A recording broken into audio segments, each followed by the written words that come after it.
خب سلام. یعنی این لگنشو کوچیک‌تر کردم و ثابت شد دیگه. این دیگه قابل حمله و ارسالم میشه کرد. الان هلوش یه 10 دقیقه هم ازش کار کشیدم. تیلا خودشون همدیگه رو سابیدن. خیلی خوبه، با یه باتری کتابی قشنگ کار میکنه و الان تستشو بریم. این روشن میشه، چراغش داره روشن میشه. این با سرعتش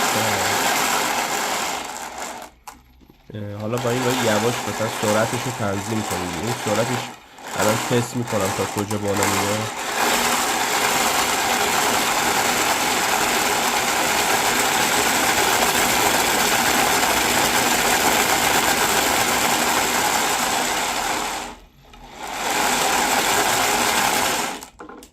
البته این نیاز نداره که اونقدر سرعت داشته باشه. ما با همون یه ذره تنظیمای اولیه‌اش نیاز داریم که یه دور آروم اینجوری داشته باشه که کارو در بیاره دیگه.